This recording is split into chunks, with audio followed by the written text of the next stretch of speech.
من پیشنهاد جدی دارم برای حکومت افغانستان که به هر شکلی که می شود یک مصالحه ملی و آشتی ملی را اعلان بکنند. جمع بزرگ افغان ها در اروپا هستند، در آمریکا هستند و اینا جزء کشور ما هستند و افغانستان کشورش است. هیچ کس نمیتونه اینا را از افغانستان دور بکنه.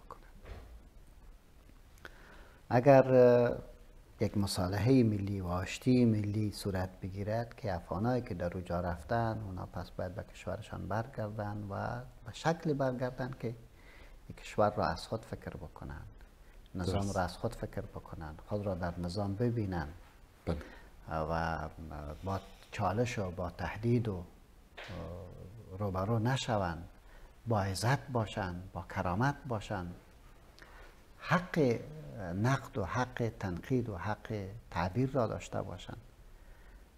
این یکی از مسئولیت‌های عمده ای است که باید حکومت افغانستان به این باید پاسخ بگوید و دلسوزانه در اینجا عمل بکنه.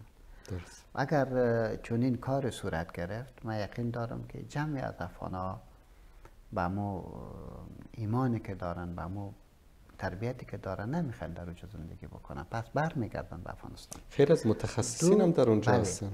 دوم نکته ای که بسیار مهم است، من عملا دیدم یک نه به ده ها متخصصی که در اونجا هستن، اونها جدا قصد آمدن به افغانستان دارن. افغانستان نیاز داره. ولی افغانستانی که اونها را بتونه بپذیره، آغوشش به معنای واقعی برشان باز بوده باشه.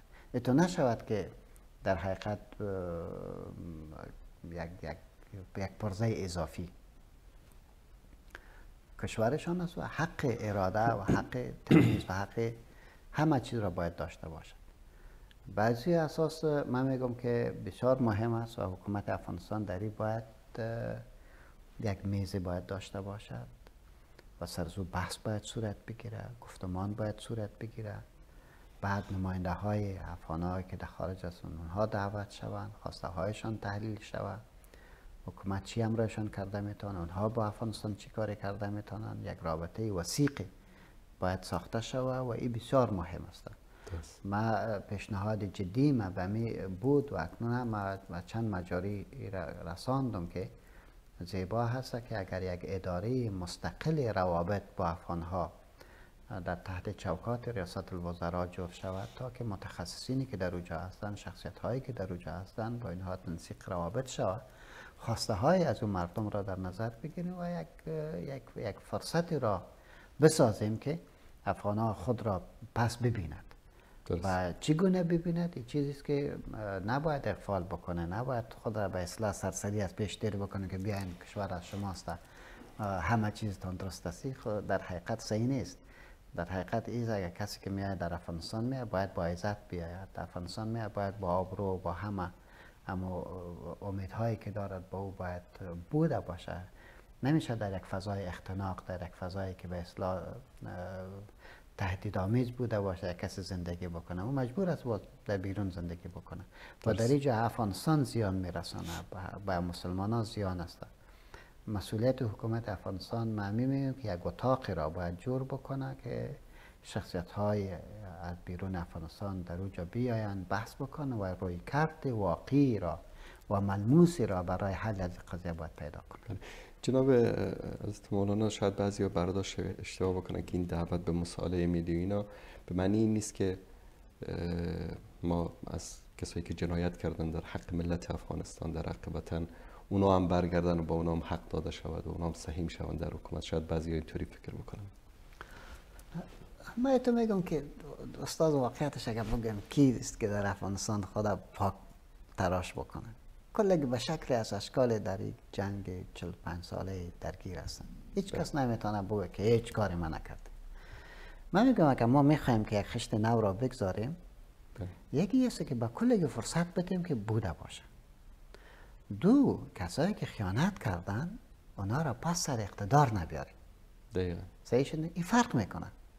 کسایی که خیانت کردن، دزدی کردن، پس در چوکی نبیارش دقیقا. ولی در افغانستان خو حقشان است. چون بعضی از نداها هست که حالا مثلا مشارکت در حکومت و بعضی دوباره خواب وزارت و ریاست. ابدا کافی است دیگه. بله. افغانستان الحمدلله بسیار زیاد شخصیت ها داره، بسیار مردم های نیک داره، در تمام اقوام، در تمام سرزمین افغانستان مردم های نیکوی بسیار زیاد وجود داره، متخصصین وجود داره. درست. مردم افغانستان به هیچ وجه نمیخوان که آنها که در افغانستان جنایت کردن باز به سرشان بیاد. کافی سی تجربه، ولی به این عنوان هم که افغانستان کشورشان است، آزادانه بیاین، آزادانه تعبیر بکنن، آزادانه نقد بکنند، نقد علمی بکنند. چه قضیه خواهد بود؟ چرا از پیشان بعد ببینیم یک نفر تجربه کلان داره، استفاده باید صورت بگیره. ولی نظام دیگه بگذارین که نو بوده باشه، چهره های نو بوده باشه، مردمایی که اونا با قدرت خوبی دارن از اونها استفاده صورت بگیره دیگه. جرایی که به اصلاح کافی بوده بر ما، خیرش هم اگر بود اما کفایت میکنه و اگر شرش هم بود دیگه کافی است بر ما، یا امتحانشان دادن. ولی واقعیت چیست که ملت خفه است استاد. دقیق شدن. نباید در روی ملت بگویم که هیچ گپی نیست. بسیار گپ وجود داره و این وقت می شود که ما یک فرصتی را برای نشست، برای قبول آرا، برای تبادل افکار، برای روند یک آینده بسیار طولانی سرش خوب باید بحث بکنیم. درست. از این نباید عقب بریم و نخواهیم که سلیقه خود را همیشه سر مردم تحمیل بکنیم. سلیقه را کفایت میکنه، ولی گفت و شنود این بهترین سیستمی است که ما را به طرف خیر میکشه. و بازم من تأکید میکنم که نظام اسلامی یک نظام اجتهادی است استاد. و شاورون فی الامر. بله، ما بسیار چیزا داریم. شما باور بکن اگر ما یک شورای واقعی را بسازیم کافی است برای مردم افغانستان که خود را در او ببیند، نماینده‌اش در اونجا بوده باشه، تنها در اونجا مولوی صاحبا نباشه، در اونجا تجار بوده باشه، در اونجا سیاستمدار بوده باشه، در اونجا مشران قوم بوده باشه و نظارت بکنه چگونگی روند حکومت را. و اگر کسی یک چیز میکنه اونجا نمایندهش بوده برش برود بگه که این ظلم سر ما شده و این حق ما داده نمیشود. ما میتونیم که با یک شورا کل مشکل را حل بکنه و اون شورا در حقیقت آینه مردم افغانستان بوده باشه و چنان فیصله هایش معلم نباشه، ملزم باشد. چیزی که شورا فیصله میکنه بخش اجرایی بدون چون شورا باید او را قبول بکنه. او شورا باید بفهمه که عاید افغانستان چقدر است، پولی که افغانستان داره چقدر است و قضایای اقتصادی و پالیسی اقتصادی چطور است، پالیسی سیاسی چطور است. اون شورا تصمیم بگیره و تو شورا در حقیقت ممثل اراده مردم افغانستان باید باشد. اگر چنین کار شود من به یقین دارم که افغانستان بستر می شود که میلیون ها و میلیاردها دلار در اونجا مردم سرمایه گذاری خواهد کرد. درست. شما فکر بکنید در ترکیه افغان‌ها از اروپا می آیند، در اینجا 2 لک 2.5 لک دلار بر خود یک خانه می خورند، بعد 15 روز 10 روز می آید پس می آید. یک ماه رخصتی اولادش که شوی جا می آید پس می آید. با مجرده که در افغانستان ببیند که اونجا فرصتی است، در اونجا تهدیدی وجود نداره، در اونجا روی کرد خوبی صورت گیره. بله. هر افغان در اونجا خانه داره، هر افغان در اونجا زمین dاره، زمین خودش جور بکنه، زیبایش بکنه و تنها با رخصتی ها بیاید اقتصاد افغانستان عوض میشه.